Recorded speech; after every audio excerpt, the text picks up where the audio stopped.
Good morning student. आज हम आपकी हिंदी की कक्षा 7वीं आपके बसंत के पाठ एक हम पंक्षी उन्मुक्त गगन के बारे में जानेंगे। बच्चों, आप सबको एक बात तो पता ही होगी। ये बताइए कि हमारे यहाँ कौन कौन से राष्ट्रीय त्यौहार मनाए जाते हैं? कौन कौन से? बिल्कुल, 15 अगस्त, 26 जनवरी, और ये हर साल मनाए जाते हैं हमारे स्कूलों में। क्या होता है इसमें? राष्ट्रगीत, राष्ट्रगान सब गाए जाते हैं, झंडा फहराया जाता है। तो ये बताइए कि क्या हमें आज़ादी बहुत ही आसानी से मिल गई थी? उसके लिए एक भी मेहनत नहीं करनी पड़ी, सरलता से ही हम लोग आज़ाद हो गए थे? बिल्कुल नहीं। उसके लिए हमें खूब कड़ी मेहनत करनी पड़ी थी। जो हमारे जितने भी नेता आज़ाद हुए हैं, जैसे जितने भी हमको आज़ाद कराने वाले चंद्रशेखर आज़ाद, सुभाष चंद्र बोस, इन्होंने क्या किया था? इसके लिए शहीद हुए थे इनको फांसी में चढ़ाया गया था। इन्होंने बहुत ही आंदोलन किए और बहुत ही कष्ट झेले। इनको जेलों में बंद कर दिया गया, वहाँ तरह तरह की यंत्रणाएं दी जाती थी, बहुत ही उनके साथ दुर्व्यवहार किया जाता था, उन्हें खाने को नहीं दिया जाता था, खूब काम कराया जाता था। जेल में कैदियों के साथ उनको डाल दिया गया था और बहुत ही मेहनत के बाद बहुत से जब नेता शहीद हुए, उनके बाद हमें ये आज़ादी प्राप्त हुई। अच्छा, ये बताइए कि अगर आपको एक कमरे में बंद कर दिया जाए जेल में, हाँ, और वहाँ पर आपको तरह तरह के खाने पीने को हर वस्तु आपको मिले, सब सुविधाएं आपके पास वहाँ पर हो, खाने को, खेलने को, तरह तरह के कपड़े, सब कुछ दें, लेकिन आपको उस कमरे के बाहर ना निकलना दिया जाए, केवल आप उस कमरे के अंदर ही रहें, सुविधाएं सब हों, लेकिन आपको उस कैद से आज़ाद ना किया जाए, तो क्या आप खुश रहेंगे? बिल्कुल नहीं। क्यों? क्योंकि हमें आज़ादी पसंद है। हमें ऐसा लगता है कि बाहर जाकर देखें क्या हो रहा है। हाँ, तो अब ये बताइए कि आपने बहुत सारे पक्षियों को भी देखा होगा, उनको पिंजरे में ऐसे कैद कर दिया जाता है, वहाँ पर उनको तरह तरह की खाने की चीज़ें दी जाती है, कोई वो नहीं रहती किसी भी प्रकार का कष्ट। उनको पिंजरे में बंद कर देते हैं और तरह तरह के दाने उनको खाने को दिया जाता है। आपने पिंजरे में देखा होगा कि पंख भी टूटे हुए मिलते हैं। क्यों मिलते हैं? क्योंकि वो पक्षी बहुत ही कड़ी मेहनत करते हैं अपने आप को उस पिंजरे से, उस कैद से आज़ाद होने के लिए, मुक्त होने के लिए वो खूब छटपटाते हैं, उड़ते हैं, और इसमें उनके जो पंख है वो टूट जाते हैं, उनके घाव भी लग जाते हैं, बहुत ही कष्ट झेलना पड़ता है। तो ये बताइए बच्चों कि अगर हमें सब सुविधाएं मिले, सब कुछ मिले, उसके बाद अगर हमें कैद में रहना पसंद नहीं है, हम आज़ाद रहना चाहते हैं, तो ये बताइए कि कोई पक्षी कैसे पिंजरे में कैद रहकर बिना आज़ादी के खुश रह पाएगा? कभी आपने सोचा है? बिल्कुल सोचिए इस बारे में कि जिस प्रकार मनुष्य का स्वभाव होता है कि वह आज़ाद रहे, उसी प्रकार पशु पक्षियों को भी लगता है कि वो घने जंगल में, इस वन के फुनगी में, डालों में, पेड़ पौधों में आराम से उड़ें और आज़ादी से खाए पिए, उन्हें कोई कैद करके खाने पीने को ना दे।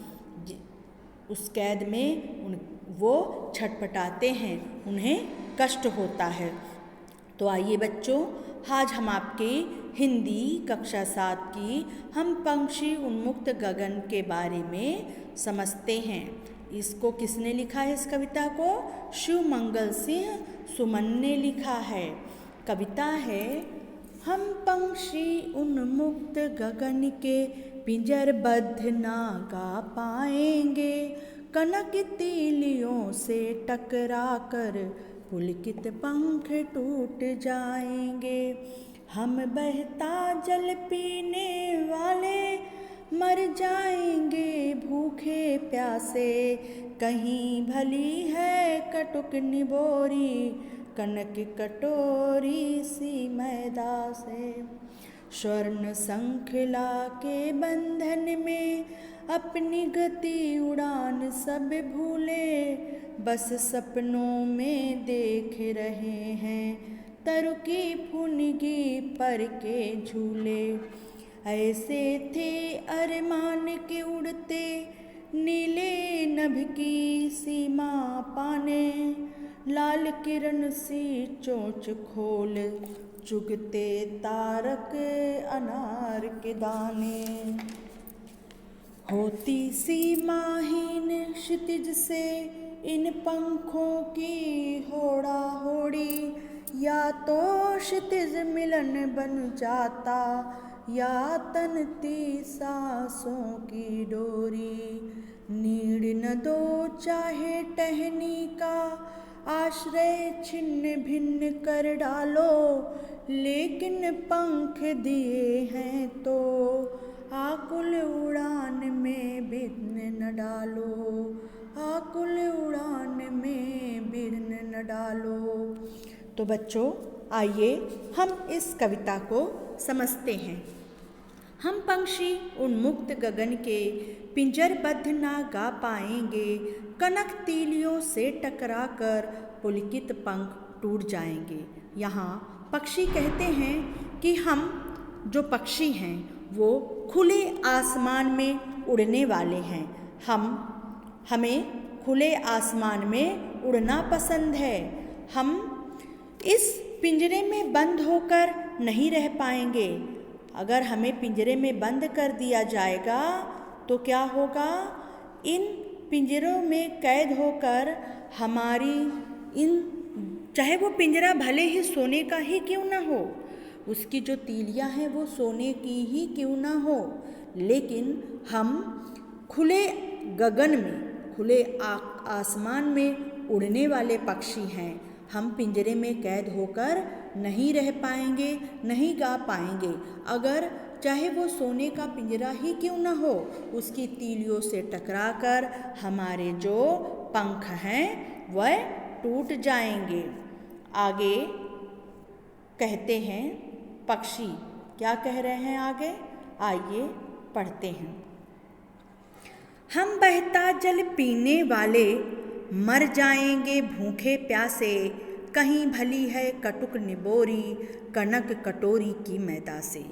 पक्षी कह रहे हैं कि हम बहता जल पीने वाले पक्षी हैं, हम भूखे प्यासे मर जाएंगे।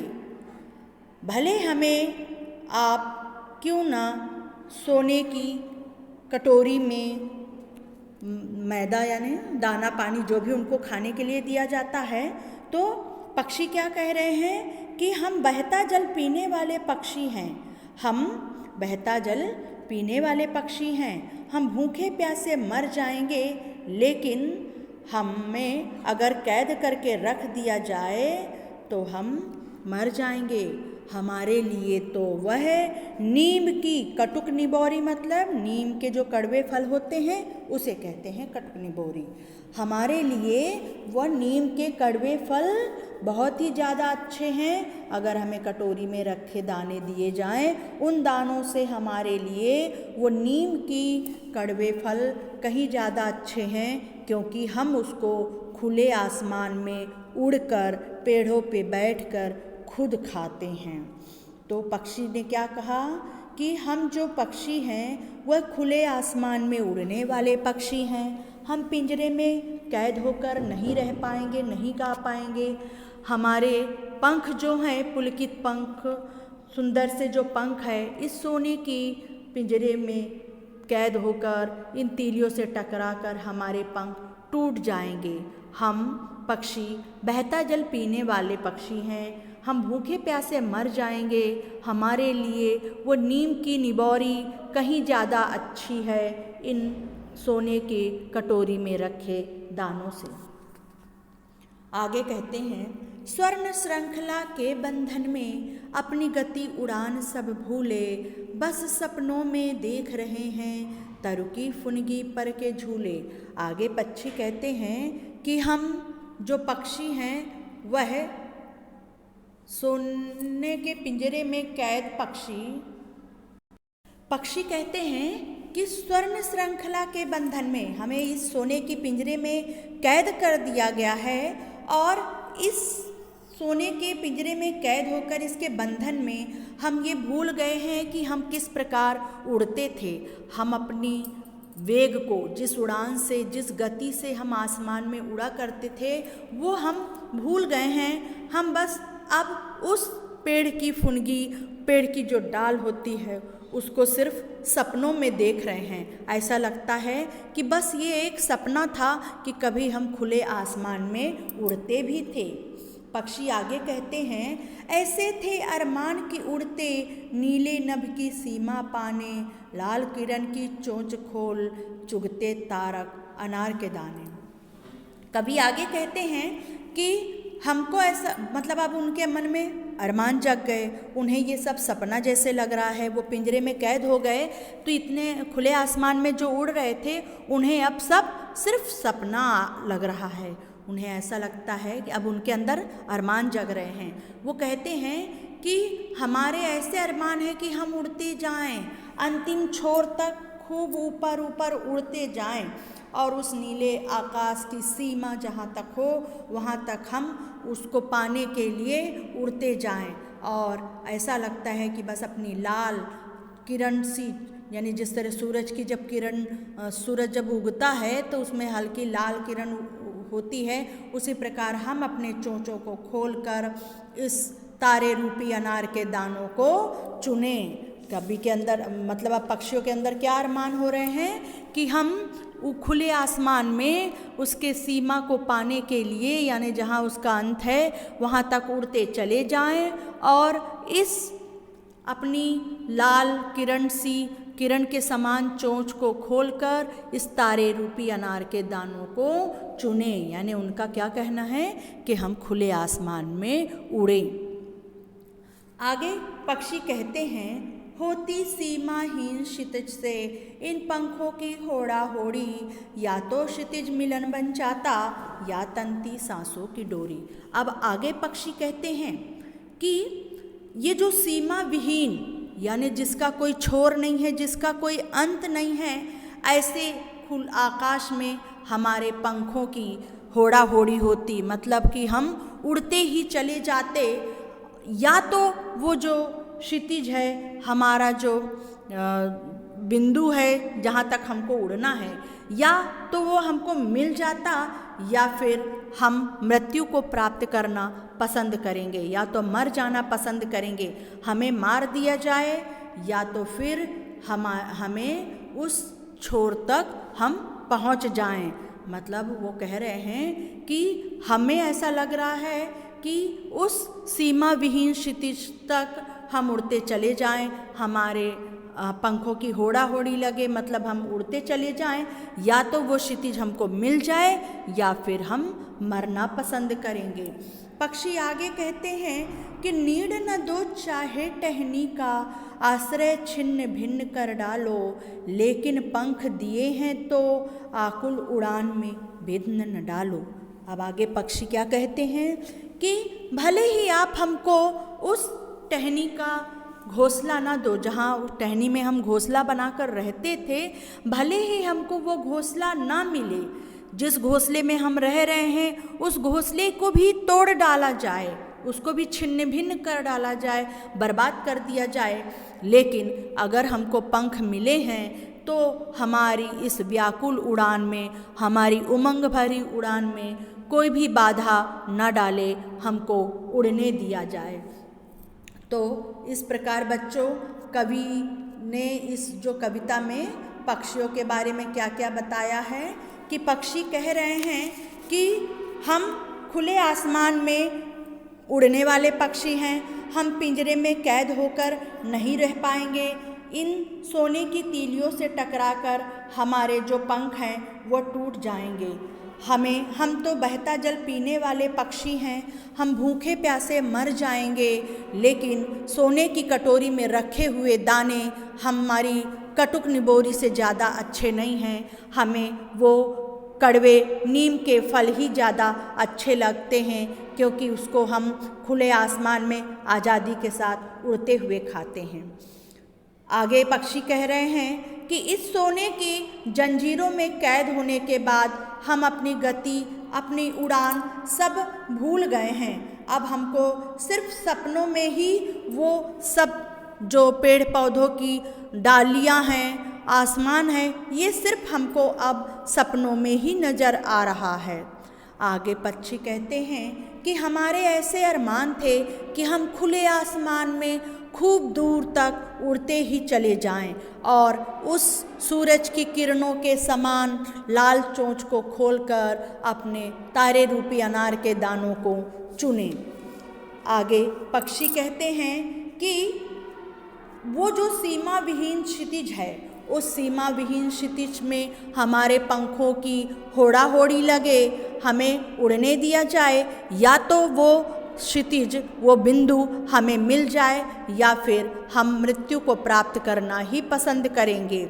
पक्षी कहते हैं कि आप भले ही हमको घोंसला ना दो, जिस टहनी में हम घोंसला बनाकर रह रहे हैं उसे हमें ना बनाने दिया जाए, जिसमें हम पहले से ही रह रहे हैं, उस आश्रय को चाहे तोड़ दिया जाए, छिन्न भिन्न कर दिया जाए, लेकिन अगर हमें पंख मिले हैं तो हमारी इस व्याकुल उड़ान में कोई भी विघ्न न डाले, कोई बाधा ना आए।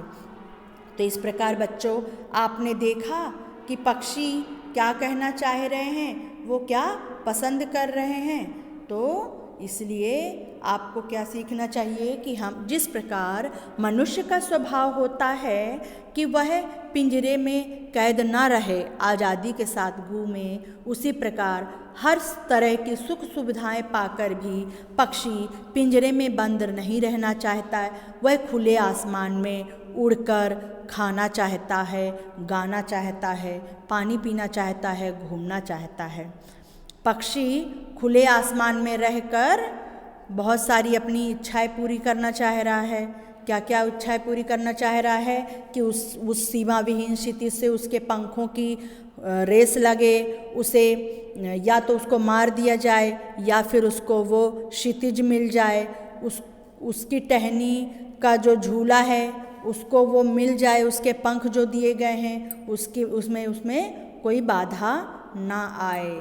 इस प्रकार बच्चों, आप ये कविता अच्छे तरीके से पढ़ लीजिएगा, समझ लीजिएगा और किसी भी प्रकार की समस्या आने पर हमसे पूछ लीजिएगा। धन्यवाद।